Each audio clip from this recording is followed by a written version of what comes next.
Շնորհակալ եմ, ֆորումը շատ ոլորտում նշանակալից իրադարձություն է եւ տարեց տարի ավելի լայն ֆորմատ է ընդգրկում, ավելի լայն շրջանակ է ընդգրկում ոլորտի մասնագետների,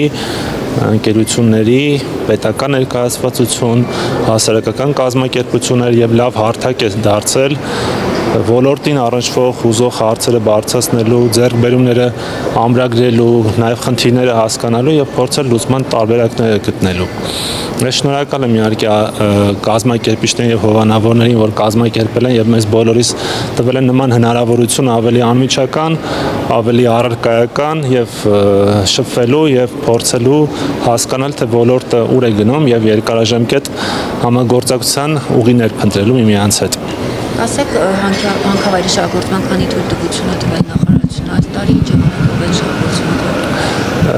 Այս տարի մետաղական հանքավայրերի թույլտվություններ չեն եղել, բայց մեր մոտ մենք ֆորումում էլ ելույթի ժամանակ նաև նշեցի, որ երկրաբանական ուսումնասիրությունների նոր հետազոտությունների կարիք ունենք,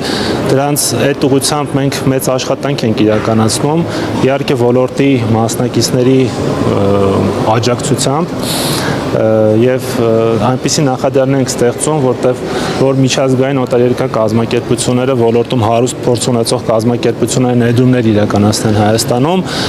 հաշվի առնելով նաեւ համաշխարհային շուկայում մեր ընդհանրապես մետաղների, այդ թվում նաեւ կրիտիկական մետաղների պահանջարկի կտրուկ աճը, հետաքրքրվածությունը շատ մեծ է։ Օտարերկրյա կազմակերպությունները, օտարերկրյա երկրների հետ բարբերաբար հանդիպումներ ենք ունենում եւ փորձում ենք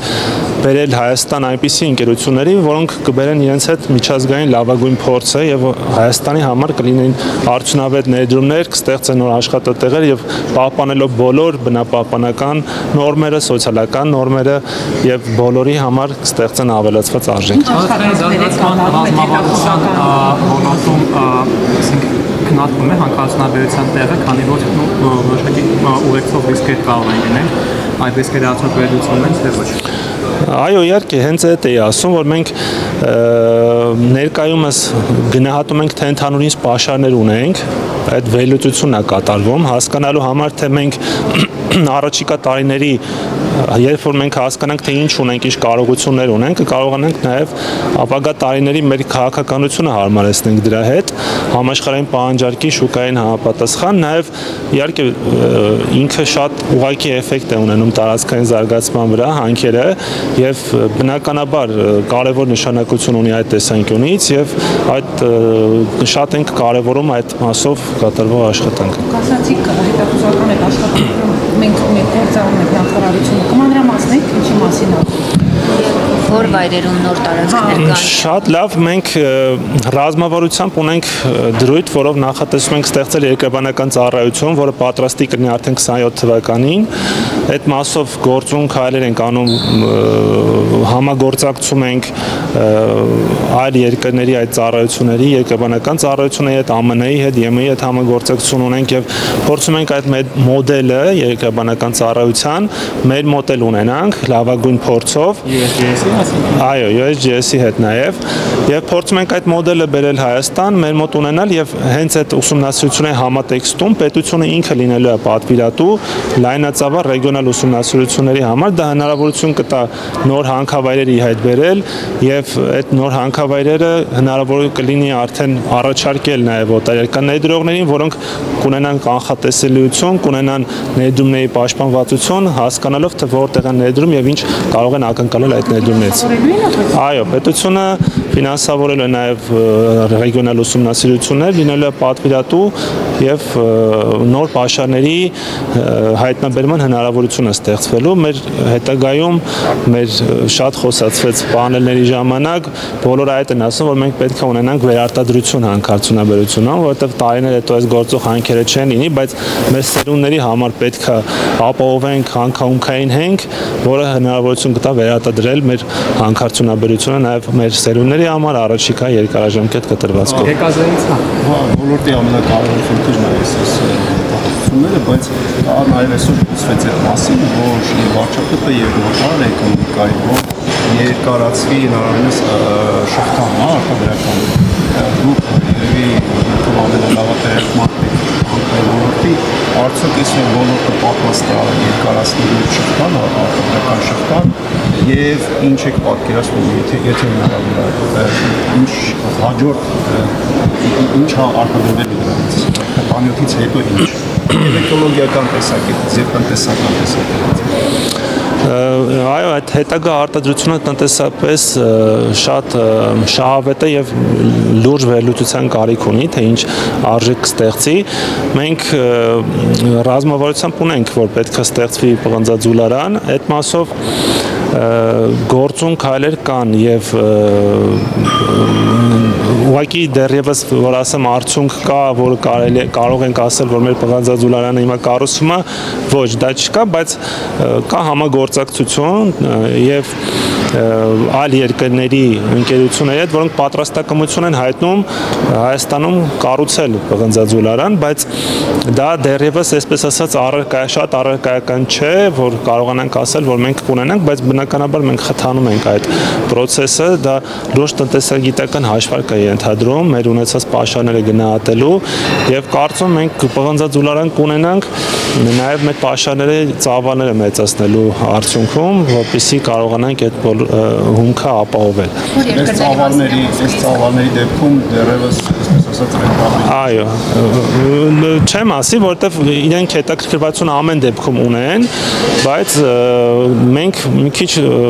քննարկում ենք այդ հարցը, իրականում։ Քննարկում, որ երկրներն են պատրաստ Հայաստանում ներդրումներ անել։ Պղնձաձուլարանների մասով, հենց կոնկրետ այդ մասով Չինաստանն է շատ հետաքրքրված, պարսկական ընկերություն կա, որ շատ հետաքրքրված է ու ընթացիկ ես ասացի, որ շուկայի աճին զուգահեռ հետաքրքրվածությունը գնալով ավելի մեծանում է, կարծում նոր դերակատարներ իհայտ կգան այս գործընթացում։ Տեսեք 10 տարուց ավել այս ձուլարանի մասին խոսում է, եթե ոչ ավել, հա, բայց սայլակը դեռ ունի։ Իրատեսական է համարում։ Ուղղակի խոսում ենք, որ դա մեզ պետք է։ Չէ, մենք հավատում ենք, որ կգա մի օր, որ կունենանք այդ արտադրությունը, դրա համար մենք մեզանից փորձում ենք ամեն ինչ անել, որ այդ ձուլարանը ստեղծվի, իհարկե բոլոր նորմերը բնապահպանական նորմերը պահպանելով բնականաբար։ Ոլորտում ներդրումների ներգրավման համար ինչ խոչընդոտներ եք տեսնում եւ լուծման ճանապարհները որոնք են դրսից այդ խոչընդոտների։ Խոչընդոտները կարող եմ մի քանիսը թվարկել, որոնք կա, այսպես ասած, խոչընդոտ են, հիմնականում դա տեղեկատվության պակասն է օտարերկրյա ներդրողների համար, որտեղ իրանք հասանելիություն չունեն մեր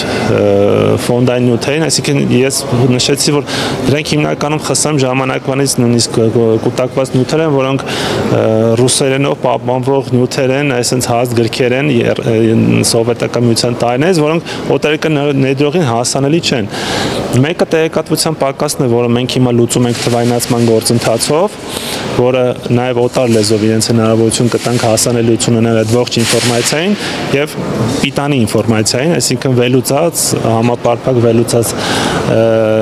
ինֆորմացիային եւ կարող ենք դրանով կանանք առաջ շարժենք։ Ոչ մետաղական օգտական անածումների շտկված հայտ օրինագիծ։ Կներեք ներդրումները որպես խոչընդոտ կներեք, էլի մի ավելացնեմ նաև դա պաշարների հաշվարկման սխեման է, այո։ Կազայից 7 անցումը երբ է նախատեսվում ավարտել, որովհետև եթե ճիշտ եմ հիշում, ներգրավված այդ խորհրդատում, որը կարծեմ Ավստրալիա է, բայց ես պետք է օգնեք այդ աշխատանքում, մանավանդ որ համակարգն ավստրալիական է։ Երբ է նախատեսվում այդ աշխատանքը ավարտել եւ ներդնել ընկերությունների համար արդեն որպես օֆիցիալ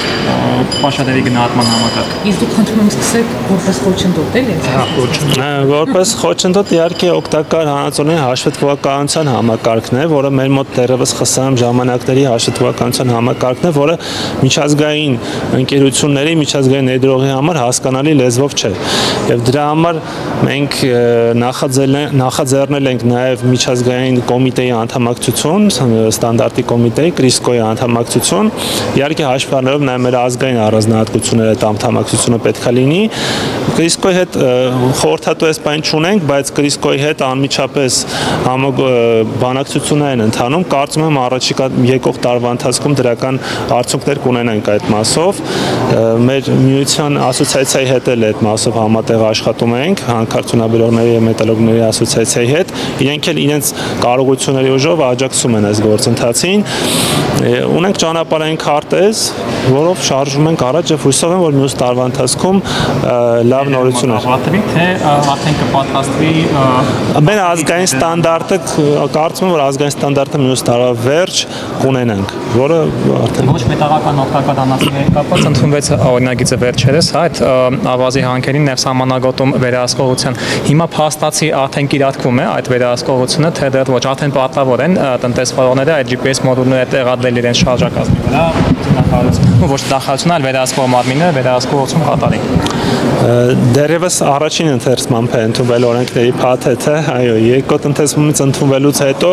կառավարությունը կմշակի կարգ, որը GPS համակարգին ինչպես պետք է կառավարվեն եւ ինչպես պետք է վերահսկողությունը իրականացվի, դրանից հետո մենք բնականաբար արդեն կանցնենք այդ մոդելին վերահսկողություն։ Երկրորդ ընթերցումից ընդունվելուց հետո կառավարությունը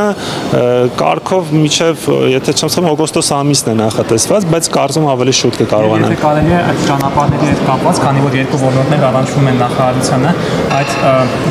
վերնված մեքենաների շարժը քննարկումներ կային վերահսկելու տարբեր մեթոդներով, էլեկտրոնային կշեռքները նաև ավելացնելու մասին խոսակցություններ գնում, այս հարցը լուծման ինչպիսի փուլում էին։ Կարծեմ, եթե չեմ սխալվում, այդ մասով ներկայումս ուսումնասիրություն է իրականացվում մեր տրանսպորտի